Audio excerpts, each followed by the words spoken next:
Greetings, friends and fellow freelancers. Welcome back to another episode of Tabletop Mercenary. This week, I would like to touch on a topic that I have not mentioned before, and that for a lot of us feels like one of those questions you just automatically ask before you embark on a new project.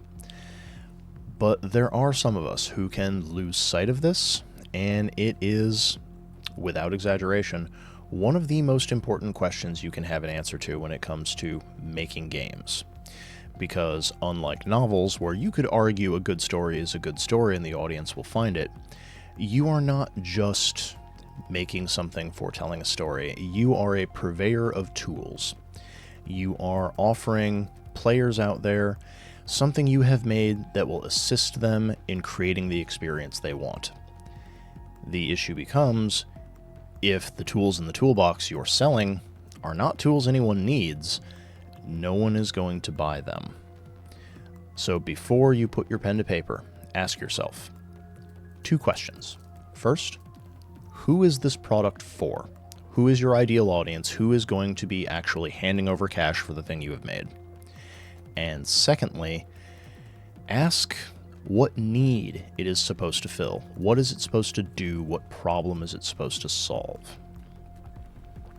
Because until you know those two things, you're probably not going to have the most informed idea of what it is you're making and how best to get it from your brain and into the hands of people who need it.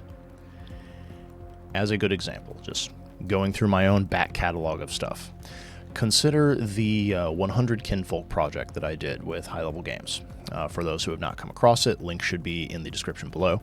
But it was a collection of 100 Kinfolk NPCs and inspirations for NPCs for each of the werewolf tribes in Werewolf the Apocalypse. It was just a straightforward collection of simple characters you could roll dice randomly to pull out, or you could just go down the list and pick the ones that appealed to you most and put them in your game.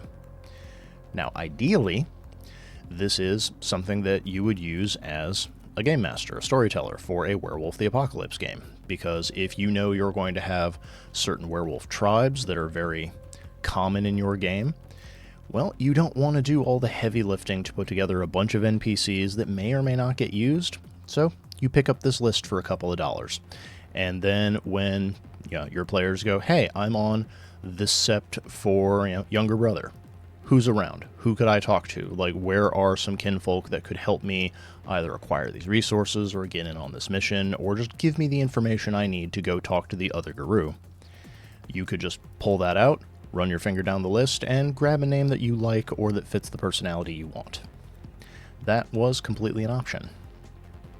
There's a secondary use of these supplements, which is there is a background you can take as a player where your character has kinfolk NPCs that they can go to for help specifically that they have ties to. Asking players to do a whole bunch of extra work to create a bunch of new NPCs just off the cuff can be asking a lot, especially when you're balancing a lot of other stuff. So these supplements are also useful for players who intend on taking that background, because you can just go through and grab NPCs from your tribe that you think really work, and you can build them into your backstory and hand them over to your storyteller, be like, hey, these are the people that I'm taking this merit for. That's an option you can do as well. And thirdly, you have the ability as a player to make whatever kind of character you want, and that can be very limiting for some people because it can give them decision paralysis. When you can do anything, it becomes hard to do anything. And because of that, every kinfolk in Werewolf the Apocalypse at least had the potential to become a werewolf. So if you're having trouble really coming up with your own character, you could go through the kinfolk list and ask yourself, do any of these characters seem a good base for what you'd like to do, either for your character's personality or their history or their skill set? And then you could use that as a jumping off point to make your own character, whether you just want to use that as inspiration or you want to just full on take that kinfolk and be like, no, they've had their first change and this is the character that I'm playing. So you had 3 separate uses for this relatively small supplement that only cost a couple of dollars. Those were the folks that I was trying to get it to. That was my ideal audience, and I wanted to make sure it was a multi-use item, so I wasn't just targeting storytellers, I wasn't just targeting players. And I wasn't just targeting storytellers or players using one specific tribe, I did it for all of the werewolf tribes. Because eventually, when you have all of them done and the whole project is complete, you have something like 1,400 NPCs in it. But in addition to that, you have the ability to bundle them together to make people want to get a deal, because who knows which werewolf tribes we're going to bring in the future of our games.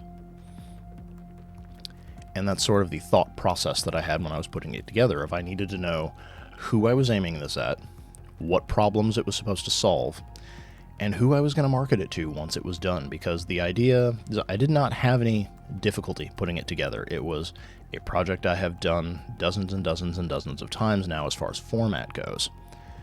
But I needed to know who I was pitching it to, who was going to be able to get use out of this product. And it's important to remember that the more niche the product becomes, the more important this question is. Because if you're putting in weeks or months of energy to make something, but that something doesn't have an actual audience, or it doesn't seem to have a problem it's trying to solve, how are you going to sell it? Who is going to come looking for it? Put another way, if somebody needs a hammer, they're going to go to the store and they're going to ask for a hammer. But there are obscure power tools that most people are never going to own that you could very well make the best parts and pieces for those tools. But if nobody uses them, they're just going to sit on the shelf gathering dust. Which is my way of saying that if you make general stuff as someone who creates RPGs, you are more likely to have a wider audience and a greater market than if you make very specialized things that only a couple of people are really going to use or need. And as I've said before, you can be a big fish in a small pond. That can be completely usable. To go back to my example of, there were not as many people making stuff for Werewolf the Apocalypse on Storyteller's Vault. So my stuff stood out. It garnered an audience. There are people now who know my name because of that product and who have checked out other stuff that I've made, both for Werewolf and for other parts of the world in Chronicles of Darkness. But one of the largest products that I have ever had as far as sales go is possibly the most generic fantasy supplement you could ever ask of 100 NPCs you might meet at the tavern. It's really straightforward, it's really simple, and it fills a need that every game master has had at some point in time, running a basic quote-unquote generic fantasy game of your players show up at the tavern, whether they were traveling and now they're at an inn with an attached bar, or they're in a major city and they all want to stop and have a drink before they start gathering information. You, as the storyteller, as the game master, you need to figure out who all the NPCs in that bar are. Who is everyone that your players could talk to? And I can say with my full chest, it is exhausting to have to come up with half a dozen NPCs on the fly, off the top of your head. If they're not critical to the story, if they don't have that information that you have planned for your players to get. And then, without fail, those are going to be the characters your players want to keep interacting with. So it is just easier to have a list of characters on hand that you could just pluck a couple off of. They have a fully formed personality, they have a fully formed skill set, and you know what their purpose is, whether they're the bartender, the bouncer, a member of the waitstaff, whether they're a traveling cobbler, whether they are a perfume seller, whether it's the elf in the corner who is the local godfather. It's just easier to have that sort of thing, and that solves a problem that every game master is going to run into at some point in time. It has a more specific use in that this is not a supplement that is going to be useful for players. This is never aimed at players picking it up. This is by a game master for game masters. But they are also the major part of the market. A majority of RPG books, RPG supplements are bought and used by game masters, so they're usually going to be the people you're targeting. But to get back on topic, whatever supplement you make, however simple it seems to be, however complicated it is, or if you're making a full-on RPG. For folks who wondered when I made Army Men, I had a specific audience in mind for it, and I was working with someone else that I was designing this game for and with before I had to take it solo. The idea behind Army Men was I wanted to find people who liked tactical war games, who wanted RPG elements, and who enjoyed something that could be flexible in how silly or serious it was, in much the same way that you had games like Pugmire. This could be absolutely ridiculous. You're all playing adventuring puppies. Isn't this silly? Or you could play it completely po-faced, and you could make it as serious as you want. This could be a story of, the horrors of war in a world ravaged by the apocalypse. I wanted to court that same audience with Army Men, and at the same time, I also wanted to have a group of people who maybe enjoyed D&D's 5th edition, but who wished it had more tactical rules, who wished there were more options beyond pick class, pick weapon, now you're done. So I wanted to take a well-known system that had a huge audience, I wanted to give it a specific flavor, and I wanted to offer some additions that even if folks didn't want to play Army Men, you could take the tactical rules out of it, and you could apply it to your Dungeons & Dragons 5th edition game if you wanted to. Whether you wanted to use the enhanced rules for cover, or you wanted to use the additional maneuvers, or you wanted to have the location and placing rules. Even the indirect fire rules. All of these things are possible if you want to use them that way. Now, I don't market it as buy this full RPG so you can use a couple of pages of tactical rules in a completely unrelated game.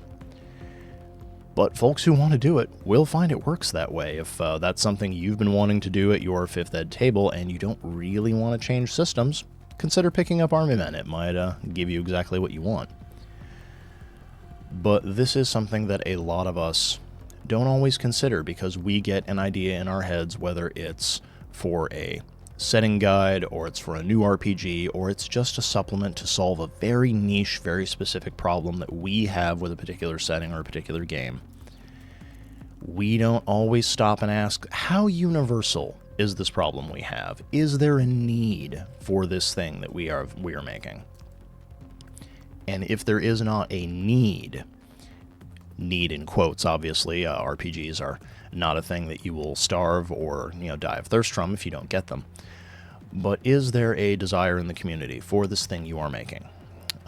Whether it's a new fantasy setting, whether it's a new rule set, whether it's a way to avoid using Vancian magic in a traditional game like D&D 5e or Pathfinder's 1st edition or even 2nd edition, is this thing you are making something lots of people are going to want to try? And if there's not already a need for it that people are complaining about on message boards or on social media, or in reviews, how do you convince them to try it? And that is unfortunately not an answer I can just give you. If it was, I would be very rich and all of you would be playing all of the games I have already made. But these are strategy-based questions. These are marketing questions you need to ask yourself because, as I've said repeatedly, both on this channel and across most of this series, it's not enough to just write a story, to create a supplement, to make a game, to create a setting. You need to then ask, how am I going to make people want to check this out? Because making it's only half the battle. The other half, sharing it around, telling people about it, figuring out some way to get it in front of eyes, and getting other people as excited about it as you are for it, and showing them all the things they can do with it. Because those are the things you need to do to, well, make money and make sales. Because it is one thing if you just want to create a product and put it out there, and if it sells, it sells. If it doesn't, whatever. But if your rent, your future earnings, the house that you're hoping to buy, if all of that's riding on this, you can't ignore that back half. And that back half begins with the two questions that I mentioned way back at the beginning of this video. Because knowing your audience, knowing your customer, is very important. You need to know what they need, what they want, and what they're willing to pay for. Because otherwise, you are just throwing darts at a board and hoping that you hit something in the dark. And you very well might get lucky. You might create a thing that, for reasons beyond your understanding, just completely explodes and everybody loves it and everybody needs to get their hands on it. But as someone with over 200 titles to my name at the moment, that has happened maybe once. And for folks who have not checked out my Baker's Dozen of Brothels, link in the description below, wink wink, nudge nudge, it takes something that random, something that unique to get people's attention. And even then, it was a short-lived flash in the pan. I'm not exactly still cashing checks off of it. It moves a couple of copies every now and again. But I knew when I sat down to write that, shock value, people buying it for the lulz was going to be what made an impact with that one, and I was right. So I figured out who was going to need this and what need did it serve. And it's, well, most people are going to have some variety of brothel in their fantasy games, so let's just give them a detailed location that they can use, complete with some NPCs and some rumors to hear, so that when you roll into town and your players ask where it is, you have an answer and you have a full description of what the place is like, to the point that if you want to, you could make it a full-on location in your game. You could make it plot relevant if you wanted to. Not just like, tee-hee, we're going to fade to black, and then the next day we're going to just, rib the paladin about what he was doing when no one was looking. Though if you want to use it for that, by all means, that is your prerogative. But anyway, I think I've belabored the point enough. So let me ask you all out there, what are you making, and what is your ideal audience? Tell us down in the comments below, what are you putting together right now, and who do you think is going to use it? And if you read somebody's comment and you hear about their project, tell them how you would use it. Because sometimes the way people take a thing you have made and actually implement it is way different than we think it's going to be when we sit down to make it. And as always, if there's another topic you would like to hear me hold forth on, if there's something you're curious about, or if I've mentioned anything throughout this video that you want clarification on, leave comments on that as well. I am happy to answer questions, and if the question requires more than just a simple text-based answer, I am happy to make follow-up videos to discuss in-depth topics. But as always, like, share, subscribe, hit the bell, all those things, because, well, we've crossed 2,000. We are hoping to keep that momentum going, and views are what keep the channel alive, so help get us in front of as many eyeballs as you can, and I will do my best to help everyone out there keep making better games and making a living doing what it is we do. But until next time, this is your Tabletop Mercenary, signing off.